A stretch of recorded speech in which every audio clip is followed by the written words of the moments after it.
ਵਾਹਿਗੁਰੂ।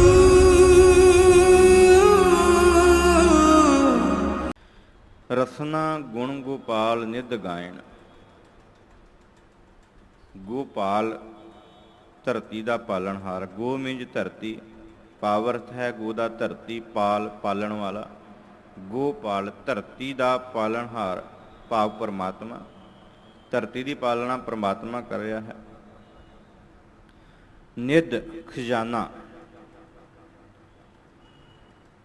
ਸਤਿਗੁਰੂ ਜੀ ਬਖਸ਼ਿਸ਼ ਕਰ ਰਹੇ ਨੇ ਕਿ ਇਸ ਰਸਨਾ ਦੇ ਨਾਲ ਜਿਹੜਾ ਧਰਤੀ ਦੀ ਪਾਲਣਾ ਕਰ ਰਿਹਾ ਨਾ, ਉਹਦੇ ਨਾਮ ਖਜ਼ਾਨੇ ਨੂੰ ਸਿਮਰ, ਗਾਇਣ, ਗਾਉਣਾ ਕਰ। ਪਰਮਾਤਮਾ ਦਾ ਨਾਮ ਹੀ ਐਸਾ ਖਜ਼ਾਨਾ ਜਿਹੜਾ ਕਦੇ ਨਹੀਂ ਮੁੱਕਦਾ। ਜਿੰਨਾ ਮਰਜ਼ੀ ਸਿਮਰੀ ਜਾਈਏ, ਕਦੇ ਇਹ ਪਰਮਾਤਮਾ ਦਾ ਨਾਮ ਖਤਮ ਨਹੀਂ ਹੋ ਸਕਦਾ, ਮੁੱਕਦਾ ਨਹੀਂ। ਇਹ ਸਦਾ ਹੀ ਪਰਮਾਤਮਾ ਦਾ ਨਾਮ ਜਿਉਂ-ਜਿਉਂ ਅਸੀਂ ਉਚਾਰਨ ਕਰਦੇ ਹਾਂ, ਸਾਡੇ ਸਰੀਰ ਵਿੱਚ ਸਹਿਜ, ਸਾਡੇ ਸਰੀਰ ਦੇ ਅੰਦਰ ਆਤਮਿਕ ਅਡੋਲਤਾ, ਆਨੰਦ ਹੀ ਆਨੰਦ ਬਣਿਆ ਰਹਿੰਦਾ। ਜਦੋਂ ਵੀ ਮਨੁੱਖ ਆਪਣੀ ਇਸ ਜ਼ਬਾਨ ਤੋਂ, ਰਸਨਾ ਤੋਂ ਸਤਿਨਾਮ ਸ੍ਰੀ ਵਾਹਿਗੁਰੂ ਆਖਦਾ, ਜਦੋਂ ਇਹ ਬਾਣੀ ਪੜ੍ਹਦਾ ਨਾ, ਜਿਉਂ-ਜਿਉਂ ਇਹ ਉਚਾਰਨ ਕਰਦਾ, ਤਿਉਂ-ਤਿਉਂ ਹੀ ਉਹ ਪਰਮਾਤਮਾ ਆਪਣੇ ਭਗਤ ਜਨ ਦਾ ਹਿਰਦਾ ਜਿਹੜਾ ਵਾ ਉਹ ਕੋਮਲ ਕਰ ਦਿੰਦਾ। ਧੰਨ ਗੁਰੂ ਅਮਰਦਾਸ ਪਾਤਸ਼ਾਹ ਜੀ ਦੀ ਬਾਣੀ ਪੜ੍ਹਦੇ ਆ ਨਾ, ਆਨੰਦ ਸਾਹਿਬ, ਉਸ ਬਾਣੀ ਦੇ ਅੰਦਰ ਜਿੱਥੇ ਕੰਨਾਂ ਨੂੰ ਸੰਬੋਧਨ ਹੋ ਕੇ ਆਖਿਆ, ਇਹ ਸਰਵਣੋ ਮੇਰਿਓ ਸਾਚੈ ਸੁਣਨੇ ਨੂੰ ਪਠਾਏ, ਜਿੱਥੇ ਇਹਨਾਂ ਨੇਤਰਾਂ ਨੂੰ ਸਤਿਗੁਰੂ ਜੀ ਨੇ ਤਾਕੀਦ ਕੀਤੀ ਹੈ ਕਿ ਇਹ ਨੇਤਰੋ ਮੇਰਿਓ ਹਰ ਤੁਮੈ ਜੋ ਧਰੀ, ਹਰ ਬਿਨ ਅਵਰ ਨਾ ਦੇਖੋ ਕੋਈ, ਉੱਥੇ ਇਸ ਜ਼ਬਾਨ ਨੂੰ ਵੀ ਸਤਿਗੁਰੂ ਨੇ ਸੰਬੋਧਨ ਹੋ ਕੇ ਆਖਿਆ ਕਿ ਇਹ ਮੇਰੀ ਜ਼ਬਾਨ, ਇਹ ਮੇਰੀ ਰਸਨਾ, ਤੂੰ ਹੋਰਨਾਂ ਰਸਾਂ ਕਸਾਂ ਦੇ ਵਿੱਚ ਖਚਤ ਹੈ। ਇਹ ਰਸਨਾ ਤੂੰ ਅਨ ਰਸ ਰਾਜ ਰਹੀ, ਤੇਰੀ ਪਿਆਸ ਨਾ ਜਾਏ। ਮਨੁੱਖ ਜਿੰਨੇ ਮਰਜ਼ੀ ਸਵਾਦਲੇ ਖਾਣੇ ਖਾਏ, ਜਿੰਨੇ ਮਰਜ਼ੀ ਸਵਾਦਿਸ਼ਟ ਦੇ ਅੱਗੇ ਭੋਜਨ ਪਦਾਰਥ ਪਰੋਸ ਦਿਓ, ਇਹ ਕਦੇ ਰੱਜਦੀ ਹੈ? ਕਦੇ ਨਹੀਂ। ਚਾਹੇ ਉਹ ਬਿਰਧ ਹੈ, ਚਾਹੇ ਉਹ ਜਵਾਨ ਹੈ, ਚਾਹੇ ਉਹ ਅਧਖੜ ਹੈ, ਕਿਸੇ ਉਮਰ ਦੇ ਵਿੱਚ ਵੀ ਇਹ ਆਪਣੀ ਇਸ ਜ਼ਬਾਨ ਦਾ ਜਿਹੜਾ ਰਸ ਹੈ ਉਹਨੂੰ ਖਤਮ ਨਹੀਂ ਕਰ ਸਕਦਾ। ਤੇ ਗੁਰੂ ਅਮਰਦਾਸ ਪਾਤਸ਼ਾਹ ਜੀ ਆਖ ਰਹੇ ਨੇ ਕਿ ਇਹ ਰਸਨਾ ਤੂੰ ਅਨ ਰਸ ਰਾਜ ਰਹੀ, ਤੇਰੀ ਪਿਆਸ ਨਾ ਜਾਏ। ਤੂੰ ਖਾ ਰਹੀ ਹੈ, ਤੇਰੀ ਪਿਆਸ ਨਹੀਂ ਮੁੱਕਣੀ। ਪਿਆਸ ਨਾ ਜਾਏ ਹੋਰਤ ਕਿਤੈ, ਇਹ ਕਿਸੇ ਤਰੀਕੇ ਦੇ ਨਾਲ ਵੀ ਨਹੀਂ ਜਾ ਸਕਦੀ ਜਿਚਰ ਹਰ ਰਸ ਪੱਲੇ ਨਾ ਪਾਏ। ਜਦੋਂ ਤੱਕ ਤੂੰ ਹਰੀ ਦਾ ਰਸ ਨਹੀਂ ਪੱਲੇ ਬੰਨ੍ਹਦੀ, ਜਦੋਂ ਇਹਦਾ ਰਸ ਆ ਗਿਆ ਨਾ, ਫਿਰ ਤੇ ਸੁੱਕੀ ਰੋਟੀ ਵੀ ਮਿਲ ਜਾਏ ਨਾ, ਤੇ ਉਹਦਾ ਸ਼ੁਕਰ ਕਰਦੇ ਹਾਂ, ਹੇ ਪਾਤਸ਼ਾਹ, ਹੇ ਅਕਾਲ ਪੁਰਖ ਵਾਹਿਗੁਰੂ ਜੀ, ਤੇਰੀਆਂ ਦਾਤਾਂ ਵਿੱਚੋਂ ਇਹ ਬਖਸ਼ਿਸ਼ ਕੀਤਾ ਹੋਇਆ ਫਿਰ ਅਸੀਂ ਪ੍ਰਸ਼ਾਦਾ ਛਕਦੇ ਹਾਂ। ਮਿੱਸਾ ਪ੍ਰਸ਼ਾਦਾ ਵੀ ਮਿਲ ਜੇ ਨਾ, ਜਿਹੜਾ ਰਾਤ ਦਾ ਬਚਿਆ ਹੋਇਆ ਪ੍ਰਸ਼ਾਦਾ, ਜਿਹੜਾ ਉਸ ਪਰਮਾਤਮਾ ਦੇ ਨਾਮ ਨੂੰ ਜਪਦਾ ਹੈ, ਉਸ ਸੰਤੋਖੀ ਜੀਵਨ ਵਾਲਾ, ਉਹਨੂੰ ਮਿੱਸਾ ਪ੍ਰਸ਼ਾਦਾ ਵੀ ਮਿਲ ਜਾਵੇ ਤੇ ਉਹ ਵੀ ਅਰਦਾਸ ਕਰਦਾ, ਪਾਤਸ਼ਾਹ ਤੇਰਾ ਸ਼ੁਕਰ ਹੈ, ਸਵੇਰ ਚੜ੍ਹੀ ਹੈ, ਸਵਾਸਾਂ ਦੀ ਪੂੰਜੀ ਬਖਸ਼ਿਸ਼ ਕੀਤੀ ਹੈ, ਤੇਰਾ ਧੰਨਵਾਦ। ਇਸ ਪੇਟ ਦੀ ਪੂਰਤੀ ਵਾਸਤੇ ਇਹ ਪਦਾਰਥ ਛਕਣ ਲਈ ਮਿਲਿਆ। ਇਹ ਹੈ ਸੰਤੋਖੀ ਜੀਵਨ। ਕਈ ਵਾਰ ਆਪ ਜੀ ਨੇ ਸਰਵਣ ਕੀਤਾ ਹੋਵੇਗਾ, ਇੱਕ ਵਾਰ ਇੱਕ ਢੰਡਾੜ ਨੇ ਗੁਲਾਮ ਖਰੀਦ ਲਿਆ। ਗੁਲਾਮ, ਉਹ ਅਮੀਰ ਬੰਦਾ ਸੀ, ਉਹਦੇ ਕੋਲ ਆਉਣ ਵਾਲੇ ਪਦਾਰਥ ਜਿਹੜੇ ਬੜੇ ਬੜੇ ਸਵਾਦਿਸ਼ਟ, ਜਿਹਨੇ ਕੋਈ ਭੇਟਾ ਲੈ ਕੇ ਆਉਣੀ, ਜਿਹਨੇ ਕੋਈ ਪਦਾਰਥ ਲੈ ਕੇ ਆਉਣਾ, ਉਹ ਉਹਦੇ ਅੱਗੇ ਭੇਟਾ ਰੱਖਣੀ, ਤੇ ਜਦੋਂ ਉਹ ਪਦਾਰਥ ਵੇਖਣੇ ਉਸ ਨੌਕਰ ਨੇ। ਤੇ ਗੁਰੂ ਸਾਹਿਬ ਇਸ ਰਸਨਾ ਦੀ ਗੱਲ ਕਰਦੇ ਨੇ, ਤੇ ਉਸ ਜਿਹੜਾ ਉਹ ਨੌਕਰ ਸੀ ਉਹਦੇ ਵਿੱਚੋਂ ਉਦਾਹਰਨ ਮਿਲਦੀ ਹੈ। ਇੱਕ ਦਿਨ ਕਿਸੇ ਨੇ ਲਿਆ ਕੇ ਹਦਵਾਣਾ ਰੱਖ ਦਿੱਤਾ ਅੱਗੇ। ਉਹ ਹਦਵਾਣਾ ਜਿਹੜਾ ਸੀ ਉਹਦੇ ਵਿੱਚ ਕੌੜ ਸੀ, ਮਿੱਠਾ ਨਹੀਂ ਸੀ। ਤੇ ਜਦੋਂ ਉਸ ਨੌਕਰ ਨੂੰ ਆਵਾਜ਼ ਮਾਰ ਕੇ ਉਸ ਮਾਲਕ ਨੇ ਆਖਿਆ ਕਿ ਇਹ ਹਦਵਾਣਾ ਲੈ, ਇਹਨੂੰ ਖਾ ਲੈ, ਉਸ ਨੌਕਰ ਨੇ ਕੀ ਕੀਤਾ, ਸਾਹਮਣੇ ਬੈਠ ਕੇ ਹਦਵਾਣੇ ਨੂੰ ਕੱਟਿਆ, ਬੜੇ ਪਚਾਕੇ ਮਾਰ ਮਾਰ ਕੇ ਖਾਧਾ ਸਵਾਦ ਦੇ ਨਾਲ। ਜਦੋਂ ਖਾਣ ਲੱਗਾ ਨਾ, ਤੇ ਉਹਦਾ ਮਾਲਕ ਦੇਖਦਾ ਹੈ ਕਿ ਇਹ ਕੀ ਇੰਨਾ ਕੌੜਾ, ਮੇਰਾ ਜੀਅ ਨਹੀਂ ਕੀਤਾ ਇਹਨੂੰ ਖਾਣ ਨੂੰ, ਅੰਦਰ ਨਗਾਉਣ ਵਾਸਤੇ ਮੇਰਾ ਮਨ ਨਹੀਂ ਕੀਤਾ, ਇਹ ਕਿਉਂ ਪਚਾਕੇ ਮਾਰ ਮਾਰ ਖਾ ਰਿਹਾ। ਉਹਨੇ ਆਪਣੇ ਨੌਕਰ ਨੂੰ ਆਵਾਜ਼ ਮਾਰੀ, ਮੈਂ ਤੈਨੂੰ ਕੌੜਾ ਕਰਕੇ ਜਾਣ ਕੇ ਦਿੱਤਾ ਸੀ ਵੀ ਇਹ ਕੌੜਾ ਇਹ ਮੇਰੇ ਖਾਣ ਦੇ ਲਾਇਕ ਨਹੀਂ, ਤੂੰ ਇਹਨੂੰ ਪਚਾਕੇ ਮਾਰ ਮਾਰ ਖਾ ਰਿਹਾ, ਭਾਵ ਸਵਾਦ ਲੈ ਲੈ ਕੇ।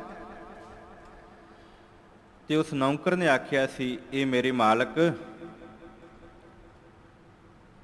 ਮੇਰਾ ਮਨ ਬੜਾ ਖੁਸ਼ ਹੋਇਆ, ਤੁਹਾਡੇ ਕੋਲ ਰੋਜ਼ ਤੁਹਾਡੇ ਜਿਹੜੇ ਗੈਸਟ ਆਉਂਦੇ ਨੇ ਤੁਹਾਨੂੰ ਮਿਲਣ ਵਾਸਤੇ, ਤੁਹਾਡੇ ਸੱਜਣ ਮਿੱਤਰ ਆਉਂਦੇ ਨੇ, ਤੁਹਾਨੂੰ ਸੁਗਾਤਾਂ ਦੇ ਕੇ ਜਾਂਦੇ ਨੇ, ਤੇ ਅੱਜ ਜਿਹੜੀ ਸੁਗਾਤ ਤੁਹਾਨੂੰ ਮਿਲੀ ਤੁਸੀਂ ਉਹਦੇ ਵਿੱਚ ਮੈਨੂੰ ਹਿੱਸੇਦਾਰ ਬਣਾਇਆ, ਤੁਸੀਂ ਮੇਰੇ ਮਾਲਕ ਜੇ, ਤੇ ਮੈਂ ਖੁਸ਼ ਹਾਂ ਅੱਜ ਮੇਰੇ ਮਾਲਕ ਨੇ ਮੈਨੂੰ ਉਸ ਪਿਆਰ ਵਾਲੀ ਸੁਗਾਤ ਦੇ ਵਿੱਚੋਂ ਸੁਗਾਤ ਦਿੱਤੀ ਹੈ।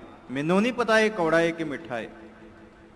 ਇੱਥੇ ਰਸਨਾ ਦਾ ਸਵਾਦ ਖਤਮ ਹੋ ਗਿਆ। ਇੱਥੇ ਮਾਲਕ ਪ੍ਰਤੀ ਜਿਹੜੀ ਆ ਵਫਾਦਾਰੀ ਹੈ, ਤੇ ਗੁਰੂ ਸਾਹਿਬ ਬਖਸ਼ਿਸ਼ ਕਰ ਰਹੇ ਨੇ ਕਿ ਭਲਿਆ ਉਸ ਮਾਲਕ ਪ੍ਰਤੀ ਵਫਾਦਾਰ ਹੋ। ਤੇ ਜਦੋਂ ਵਫਾਦਾਰ ਹੋ ਗਿਆ ਨਾ, ਫਿਰ ਇਹ ਰਸ ਕਸ ਖਤਮ ਹੋ ਜਾਣਗੇ, ਫਿਰ ਹਰੀ ਦਾ ਰਸ ਹੀ ਪੱਲੇ ਹੋਵੇਗਾ। ਹਰੀ ਦੇ ਰਸ ਦੇ ਰਾਹੀਂ ਹੀ ਇਸ ਜ਼ਿੰਦਗੀ ਦੇ ਵਿੱਚ ਤੂੰ ਆਪਣਾ ਜੀਵਨ ਜਿਹੜਾ ਹੈ ਉਹ ਬਤੀਤ ਕਰੇਗਾ। ਸਤਿਗੁਰੂ ਜੀ ਬਖਸ਼ਿਸ਼ ਕਰ ਰਹੇ ਨੇ ਕਿ ਰਸਨਾ ਗੁਣ ਗੋਪਾਲ ਨਿੱਧ ਗਾਇਣ। ਇਹ ਭਾਈ ਧਰਤੀ ਨੂੰ ਪਾਲਣ ਹਾਰੇ ਭਾਵ ਪਰਮਾਤਮਾ ਜਿਹੜਾ ਹਰੀ ਪ੍ਰਭੂ ਹੈ, ਇਸ ਰਸਨਾ ਦੇ ਨਾਲ ਉਹਦੇ ਗੁਣਾਂ ਨੂੰ ਗਾ, ਉਹਦੇ ਗੁਣਾਂ ਨੂੰ ਬਿਆਨ ਕਰ, ਕਿਉਂਕਿ ਉਹਦੇ ਗੁਣਾਂ ਦੇ ਨਾਲ, ਉਹਦੇ ਗੁਣਾਂ ਨੂੰ ਯਾਦ ਕੀਤਿਆਂ ਹੋਏਗਾ ਕਿ ਸ਼ਾਂਤ ਸਹਿਜ ਰਹਸ ਮਨ ਉਪਜਿਓ, ਸਗਲੇ ਦੁਖ ਬਲਾਇਣ। ਕੀ ਹੋਏਗਾ ਜੀ? ਸ਼ਾਂਤੀ ਆ ਜਾਵੇਗੀ। ਜਦੋਂ ਉਹਦੇ ਗੁਣ ਗਾਵਾਂਗੇ ਨਾ ਇਸ ਰਸਨਾ ਦੇ ਨਾਲ, ਫਿਰ ਸ਼ਾਂਤੀ ਆ ਜਾਵੇਗੀ। ਸ਼ਾਂਤ ਸਹਿਜ, ਸਹਿਜ ਆਤਮਿਕ ਅਡੋਲਤਾ, ਰਹੱਸ ਖੁਸ਼ੀ ਖਿੜਾਓ, ਫਿਰ ਚਿਹਰੇ ਉੱਤੇ ਤਿਉੜੀਆਂ ਨਹੀਂ ਹੋਣਗੀਆਂ, ਖਿੜਾਓ ਹੋਵੇਗਾ। ਤੇ ਗੁਰੂ ਸਾਹਿਬ ਕਹਿੰਦੇ ਨੇ ਭਾਈ ਜਿਹੜਾ ਮਨੁੱਖ ਇਸ ਰਸਨਾ ਦੇ ਨਾਲ ਉਹਦੇ ਗੁਣ ਗਾਉਂਦਾ ਹੈ, ਉਹਦੇ ਅੰਦਰ ਇਹ ਸਾਰਾ ਕੁਝ ਭਰਪੂਰ ਹੋ ਜਾਂਦਾ ਹੈ। ਉਪਜਿਓ ਸਗਲੇ ਦੁੱਖ ਪਲਾਇਣ, ਤੇ ਸਾਰੇ ਦੁੱਖਾਂ ਦਾ ਨਾਸ ਹੋ ਜਾਂਦਾ, ਖਤਮ ਹੋ ਜਾਂਦੇ ਨੇ ਦੁੱਖ, ਫਿਰ ਨੇੜੇ ਨਹੀਂ ਆਉਂਦਾ, ਫਿਰ ਦੁੱਖ ਆ ਕੇ ਢੁੱਕਦਾ ਨਹੀਂ ਹੈ। ਰਹਾਉ, ਇਹ ਰਹਾਉ ਵਾਲਾ ਪਦ ਹੈ। ਇਸ ਸ਼ਬਦ ਦੇ ਦੋ ਹੀ ਪਦੇ ਨੇ। ਇਸ ਰਹਾਉ ਵਾਲੇ ਪਦੇ ਅੰਦਰ ਸਤਿਗੁਰੂ ਜੀ ਨੇ ਇੱਕ ਕੇਂਦਰੀ ਭਾਵ ਬਖਸ਼ਿਸ਼ ਕੀਤਾ ਸੀ, ਤੇ ਨਾਲ ਹੀ ਅਗਲੇ ਦੋ ਪਦਿਆਂ ਵਿੱਚ ਸਤਿਗੁਰੂ ਜੀ ਜੋ ਬਖਸ਼ਿਸ਼ ਕਰਦੇ ਨੇ ਉਹ ਵਿਚਾਰਨਾ ਹੈ।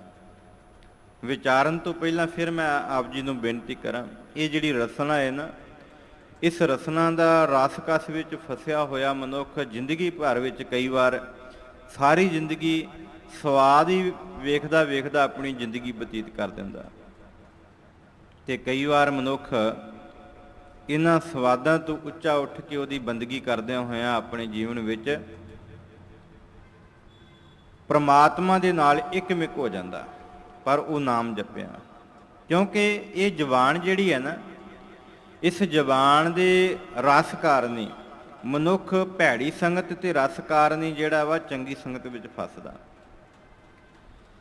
ਜੇ ਮਨੁੱਖ ਦੇ ਕੋਲ ਇਸ ਜ਼ੁਬਾਨ ਦੇ ਉੱਤੋਂ ਵਾਹਿਗੁਰੂ ਦਾ ਸਿਮਰਨ ਹੈ, ਚੰਗੀ ਸੰਗਤ ਕਰੇਗਾ। ਜੇ ਇਹ ਮਾੜੇ ਬਚਨਾਂ ਦਾ ਆਦੀ, ਕਿਉਂਕਿ ਗੁਰੂ ਅਮਰਦਾਸ ਪਾਤਸ਼ਾਹ ਜੀ ਨੇ ਇਹਨਾਂ ਕੰਨਾਂ ਨੂੰ, ਅੱਖਾਂ ਨੂੰ ਤੇ ਇਸ ਜ਼ੁਬਾਨ ਨੂੰ ਸੰਬੋਧਨ ਹੋ ਕੇ ਆਖਿਆ ਅੱਖਾਂ ਨਾਲ ਤੱਕਦਾ ਏ, ਕੰਨਾਂ ਨਾਲ ਸੁਣਦਾ ਏ, ਤੇ ਫਿਰ ਜ਼ੁਬਾਨ ਦੇ ਨਾਲ ਉਹ ਕੁਝ ਉਕਰਦਾ ਏ। ਅੱਖਾਂ ਨਾਲ ਸਵਾਦਿਸ਼ਟ ਖਾਣੇ ਵੇਖਦਾ ਵੀ ਏ, ਪਰਾਇਆ ਤਨ ਧਨ ਤੱਕਦਾ ਵੀ ਏ, ਤੇ ਫਿਰ ਉਹਨੂੰ ਭੋਗਦਾ ਵੀ ਏ। ਇਸ ਕਰਕੇ ਸਤਿਗੁਰੂ ਜੀ ਨੇ ਇਹਨਾਂ ਤਿੰਨਾਂ ਨੂੰ ਸੰਬੋਧਨ ਹੋ ਕੇ ਧੰਨ ਗੁਰੂ ਅਮਰਦਾਸ ਪਾਤਸ਼ਾਹ ਜੀ ਨੇ ਆਨੰਦ ਬਾਣੀ ਦੇ ਅੰਦਰ ਇਹ ਜ਼ਿਕਰ ਕੀਤਾ ਕਿ ਭਲਿਓ ਇਹਨਾਂ ਤਿੰਨਾਂ ਨੂੰ ਸੰਭਾਲ ਕੇ ਰੱਖਣਾ। ਕੰਨ ਪ੍ਰਮਾਤਮਾ ਦੀ ਬਾਣੀ ਸੁਣਨ ਵਾਸਤੇ ਲਾਏ ਨੇ, ਅੱਖਾਂ ਇਹਨਾਂ ਦੇ ਨਾਲ ਗੁਰ ਸ਼ਬਦ ਨੂੰ ਤੱਕਣਾ ਹੈ, ਤੇ ਇਸ ਰਸਨਾ ਦੇ ਨਾਲ ਵਾਹਿਗੁਰੂ ਦਾ ਸਿਮਰਨ ਕਰਨਾ ਹੈ, ਤਾਂ ਹੀ ਇਹ ਗੱਲ ਬਣੇਗੀ।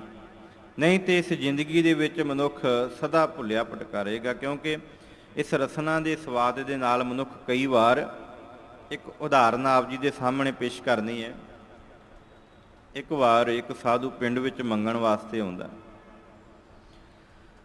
ਨਗਰੋਂ ਨਗਰੀ ਪਿੰਡੋਂ ਪਿੰਡੀ ਘੁੰਮਦਾ ਘਮਾਉਂਦਾ ਉਹ ਇੱਕ ਨਗਰ ਵਿੱਚ ਆਣ ਕੇ ਘਰ ਘਰ ਮੰਗਦਾ ਏ, ਤੇ ਕੀ ਦੇਖਦਾ ਏ, ਇੱਕ ਮਾਈ ਵਿਹੜੇ ਵਿੱਚ ਹੱਥ ਵਿੱਚ ਉਹਦੇ ਝਾੜੂ ਹੈ, ਤੇ ਉਹ ਆਪਣੇ ਘਰ ਦੀ ਸਫਾਈ ਕਰ ਰਹੀ ਏ, ਕੁੰਡਾ ਖੜਕਾ ਕੇ, ਤੇ ਉਹ ਵਿਹੜੇ ਦੇ ਅੰਦਰ ਵੜ ਜਾਂਦਾ ਘਰ ਦੇ ਵਿੱਚ। ਆਖਦਾ ਏ, ਮਾਂ ਇਹ ਮਾਈ ਮੈਨੂੰ ਭੁੱਖ ਲੱਗੀ ਏ, ਸਾਰੇ ਪਿੰਡ 'ਚੋਂ ਤੇ ਮੈਂ ਮੰਗ ਲਿਆ, ਪਰ ਮੇਰੇ ਪੇਟ ਦੀ ਜਿਹੜੀ ਅੱਗ ਹੈ ਉਹ ਬੁੱਝੀ ਨਹੀਂ, ਇਹ ਭੁੱਖ ਸਤਾ ਰਹੀ ਹੈ, ਤੇ ਜੇ ਹੋ ਸਕੇ ਤੇ ਤੂੰ ਮੇਰੇ ਪੇਟ ਵਾਸਤੇ ਕੁਛ ਬਣਾ ਦੇ। ਮਾਈ ਨੇ ਆਖਿਆ, ਵੇਖ ਘਰ ਵਿੱਚ ਅਜੇ ਪਕਾਉਣ ਵਾਲਾ ਸਭ ਕੁਝ ਹੈ, ਜੇ ਤੂੰ ਆਖੀ ਤੇ ਮੈਂ ਤੈਨੂੰ ਨਮਕ ਵਾਲੇ ਚੌਲ ਬਣਾ ਦਿਆਂ, ਇੱਕ ਤੇ ਛੇਤੀ ਬਣ ਜਾਣਗੇ, ਇੱਕ ਭਾਜੀ ਬਣਾਉਣ ਦਾ ਟਾਈਮ ਲੱਗੂਗਾ, ਭਾਵ ਸਬਜ਼ੀ। ਉਸਨੇ ਆਖਿਆ ਠੀਕ ਹੈ। ਉਹ ਸਾਧੂ ਆਖਣ ਲੱਗਾ, ਠੀਕ ਹੈ ਮਾਂ ਤੂੰ ਮਾਈ ਬਣਾ। ਜਦੋਂ ਉਹਨੇ ਚੌਲ ਧੋ ਕੇ ਪਤੀਲੇ ਵਿੱਚ ਪਾ ਦਿੱਤੇ ਨਾ, ਤੇ ਰਿੱਝਣ ਲੱਗੇ ਚੌਲ, ਰਿੱਝਦਿਆਂ ਰਿੱਝਦਿਆਂ ਰਿੱਝਦਿਆਂ ਰਿੱਝਦਿਆਂ ਕੁਝ ਸਮਾਂ ਬਤੀਤ ਹੋਇਆ, ਤੇ ਬੈਠਾ ਹੋਇਆ ਮੰਜੀ ਤੇ ਸਾਧੂ ਆਖਣ ਲੱਗਾ, ਹੇ ਮਾਈ ਤੇਰੇ ਘਰ ਵਿੱਚ ਆ ਜਿਹੜੀ ਮੱਝ ਬੱਝੀ ਹੈ ਇਹ ਬਹੁਤ ਤਗੜੀ ਹੈ, ਬੜੀ ਸੋਹਣੀ ਹੈ। ਕਹਿੰਦੀ, ਹਾਂ ਪੁੱਤ ਇਹ ਬਹੁਤ ਵਧੀਆ ਮੱਝ ਹੈ, ਬੜਾ ਦੁੱਧ ਹੈ ਜੇ ਥੱਲੇ ਹੈ, ਮੇਰੇ ਘਰ ਦਾ ਗੁਜ਼ਾਰਾ ਹੀ ਇਸ ਮੱਝ ਦੇ ਕੋਲੋਂ, ਇਹਦਾ ਦੁੱਧ ਮੈਂ ਵੇਚਦੀ ਹਾਂ ਤੇ ਮੇਰਾ ਗੁਜ਼ਾਰਾ ਹੋ ਜਾਂਦਾ। ਮਾਂ ਮੈਂ ਇੱਕ ਗੱਲ ਪੁੱਛਾਂ? ਤੇ ਉਸ ਮਾਈ ਨੇ ਆਖਿਆ, ਹਾਂ ਦੱਸੋ। ਕਹਿੰਦੇ, ਜੇ ਕਿਤੇ ਇਹਦੀ ਡੈਥ ਹੋ ਜਾਵੇ, ਭਾਵ ਇਹ ਮਰ ਜਾਵੇ, ਤੇ ਤੇਰਾ ਦਰਵਾਜ਼ਾ ਬਹੁਤ ਛੋਟਾ, ਤੇ ਜੇ ਇਹ ਮਰ ਗਈ ਤੇ ਇਹਨੂੰ ਬਾਹਰ ਕਿੱਦਾਂ ਕੱਢੇਂਗੀ? ਤੇ ਉਸ ਮਾਈ ਨੇ ਗੁੱਸੇ ਵਿੱਚ ਆਣ ਕੇ ਉਹ ਉਬਲਦੇ ਹੋਏ ਚੌਲ, ਉਹ ਜਿਹੜਾ ਮੰਗਤਾ ਸੀ, ਜਿਹੜਾ ਸਾਧੂ ਸੀ ਦਰ ਦਰ ਮੰਗ ਰਿਹਾ ਸੀ, ਜਦੋਂ ਉਹਦੀ ਝੋਲੀ ਵਿੱਚ ਪਾਏ, ਤੇ ਉਹ ਝੋਲੀ ਵਿੱਚ ਪਾ ਕੇ ਫਿਰ ਘਰੋਂ ਨਿਕਲ ਪਿਆ। ਤੁਰਿਆ ਜਾ ਰਿਹਾ, ਭਲਾ ਪੁਰਸ਼ ਸੀ, ਸਮਝ ਆ ਗਈ ਗਲਤ ਗੱਲ ਕੀਤੀ। ਇਸ ਜ਼ਬਾਨ ਨੇ ਆਪਣੇ, ਇਸ ਜ਼ਬਾਨ ਦੇ ਉੱਤੋਂ ਜਿਹੜੇ ਬੋਲ ਬੋਲੇ ਨੇ, ਇਸ ਬੋਲਾਂ ਨੇ ਗਲਤ ਪ੍ਰਭਾਵ ਪਾਇਆ। ਮੈਂ ਕੋਈ ਅਪ ਸ਼ਬਦ ਬੋਲ ਗਿਆ, ਇਹ ਜ਼ਬਾਨ ਦਾ ਰਸ ਹੈ।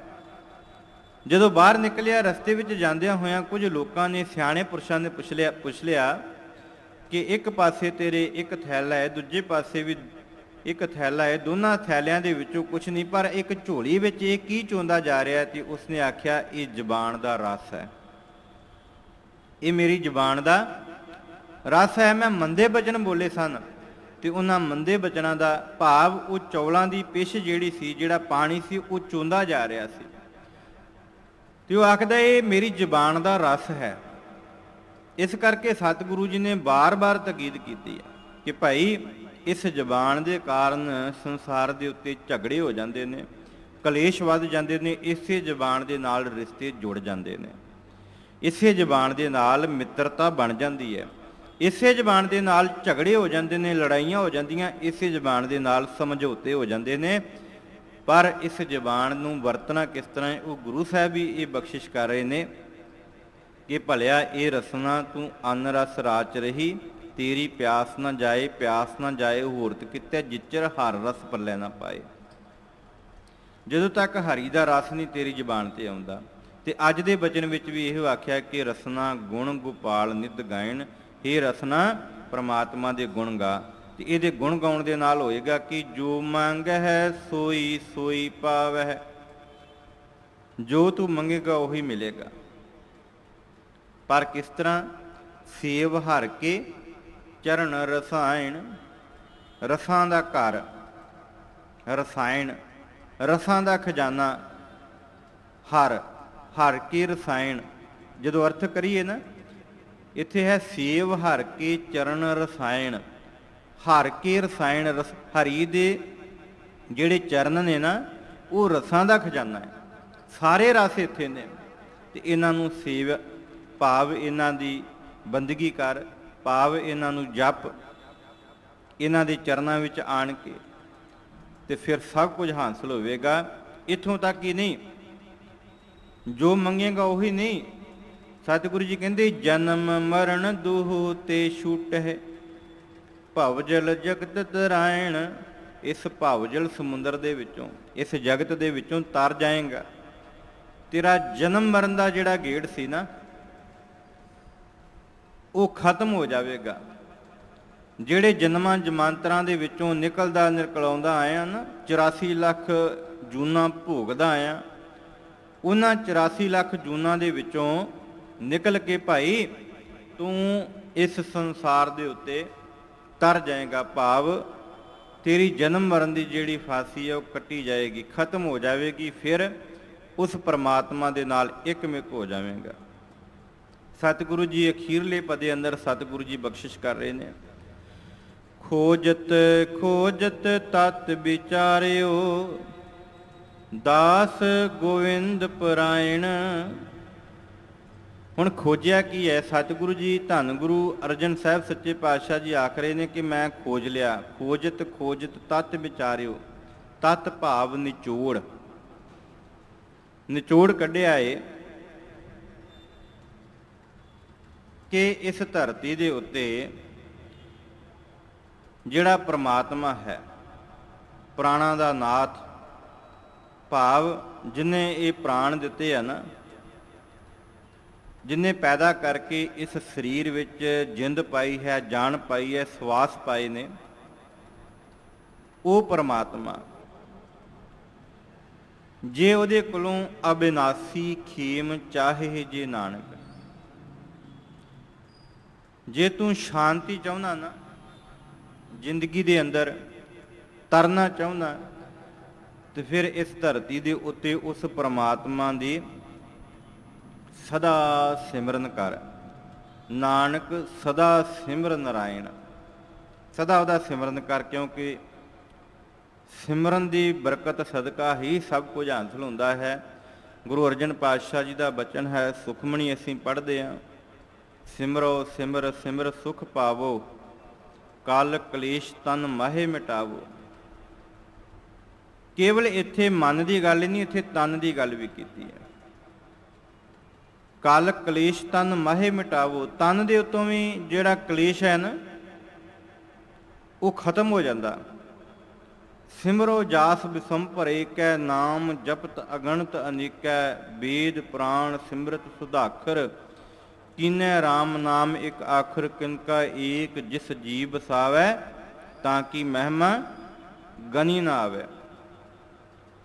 ਸਦਾ ਸਿਮਰ ਨਾਰਾਇਣ, ਸਦਾ ਉਹਦਾ ਸਿਮਰਨ ਕਰ, ਕਿਉਂਕਿ ਉਹਦੇ ਸਿਮਰਨ ਦੇ ਵਿੱਚੋਂ ਹੀ ਇਹ ਸਾਰੀਆਂ ਦਾਤਾਂ ਮਿਲਦੀਆਂ ਨੇ। ਉਹਦੇ ਸਿਮਰਨ ਦੇ ਸਦਕਾ ਹੀ ਤੇਰੀ ਝੋਲੀ ਵਿੱਚ ਨਾਮ ਦੀ ਦਾਤ ਪੈਣੀ ਹੈ। ਨਹੀਂ ਤੇ ਇਸ ਧਰਤੀ ਦੇ ਉੱਤੇ ਆਇਆ ਗਿਆ ਮੁਇਆ ਨਾਉ, ਆ ਕੇ ਚਲਾ ਗਿਆ, ਅਖੀਰ ਜਿਹੜੀ ਆ ਮੌਤ ਹੈ।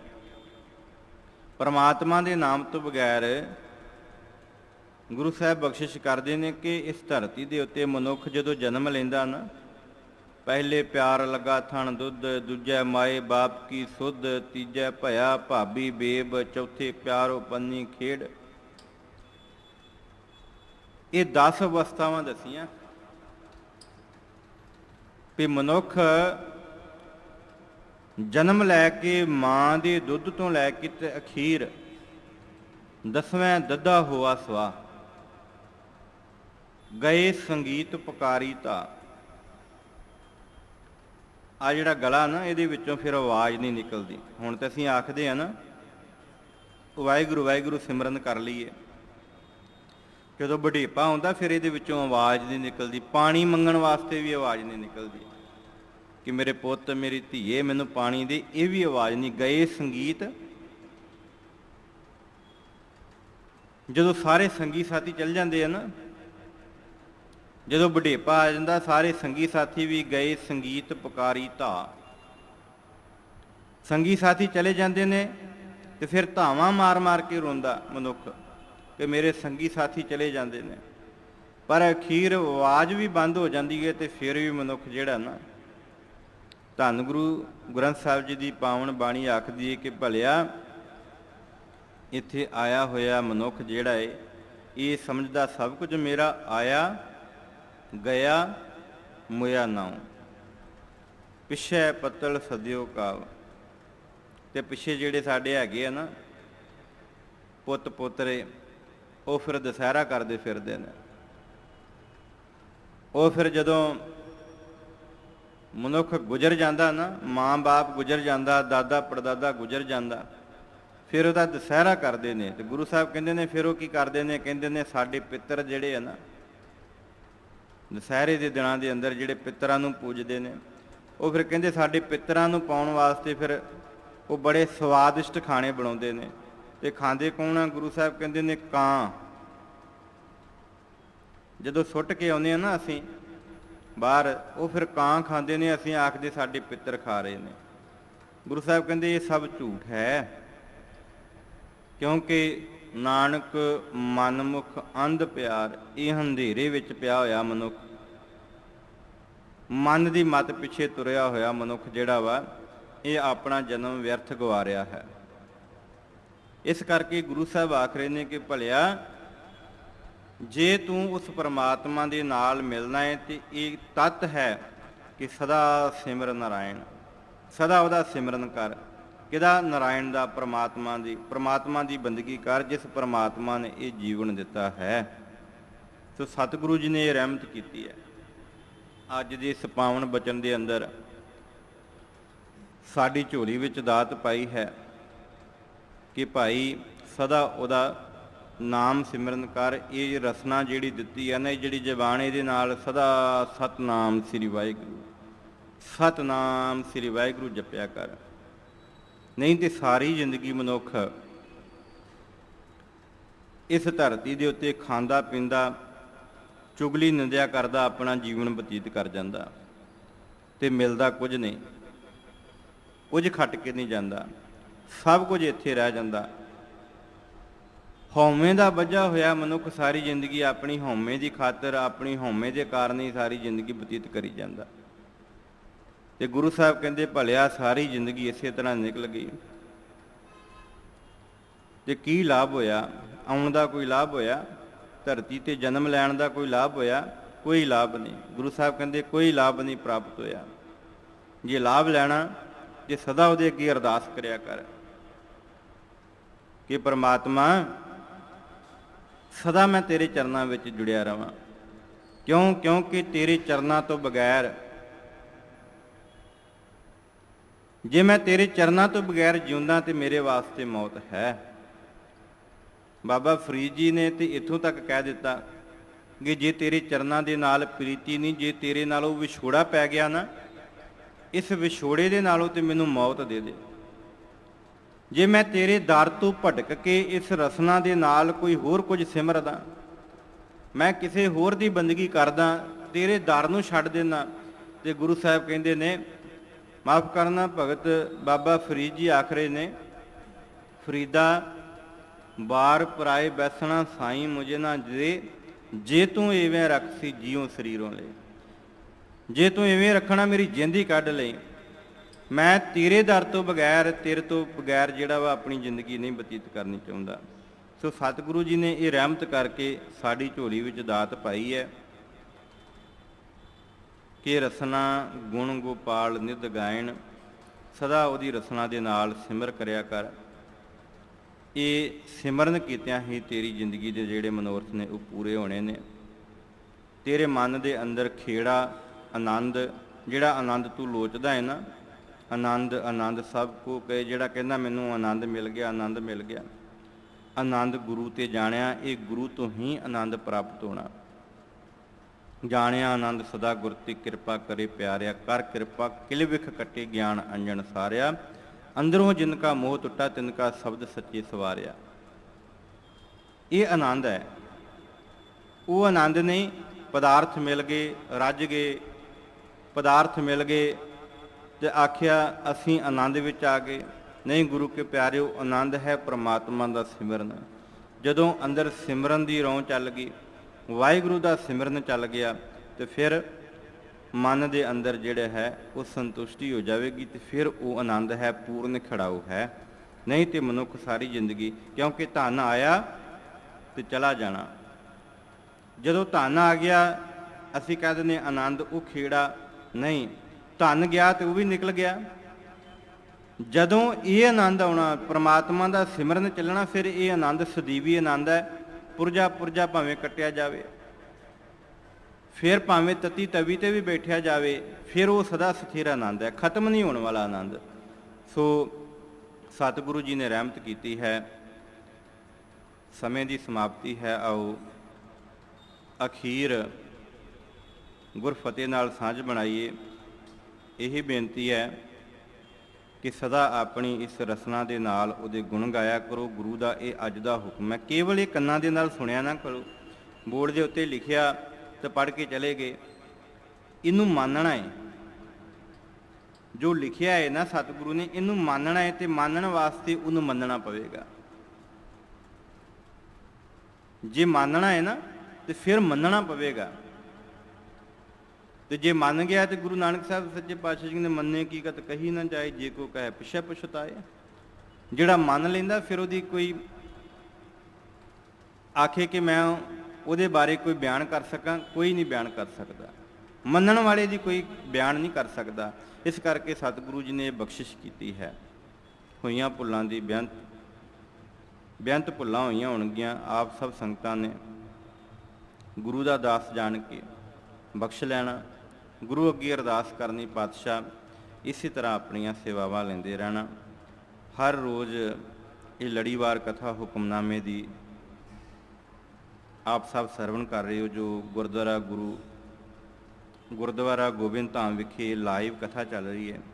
ਸਵੇਰੇ ਅੰਮ੍ਰਿਤ ਵੇਲੇ 8:30 ਤੋਂ 9 ਵਜੇ ਤੱਕ ਰੋਜ਼ਾਨਾ, ਐਤਵਾਰ 9 ਤੋਂ 9:30 ਲਗਭਗ, ਥੋੜ੍ਹਾ ਬਹੁਤ ਟਾਈਮ ਅੱਗੇ ਪਿੱਛੇ ਹੋ ਜਾਂਦਾ ਹੈ।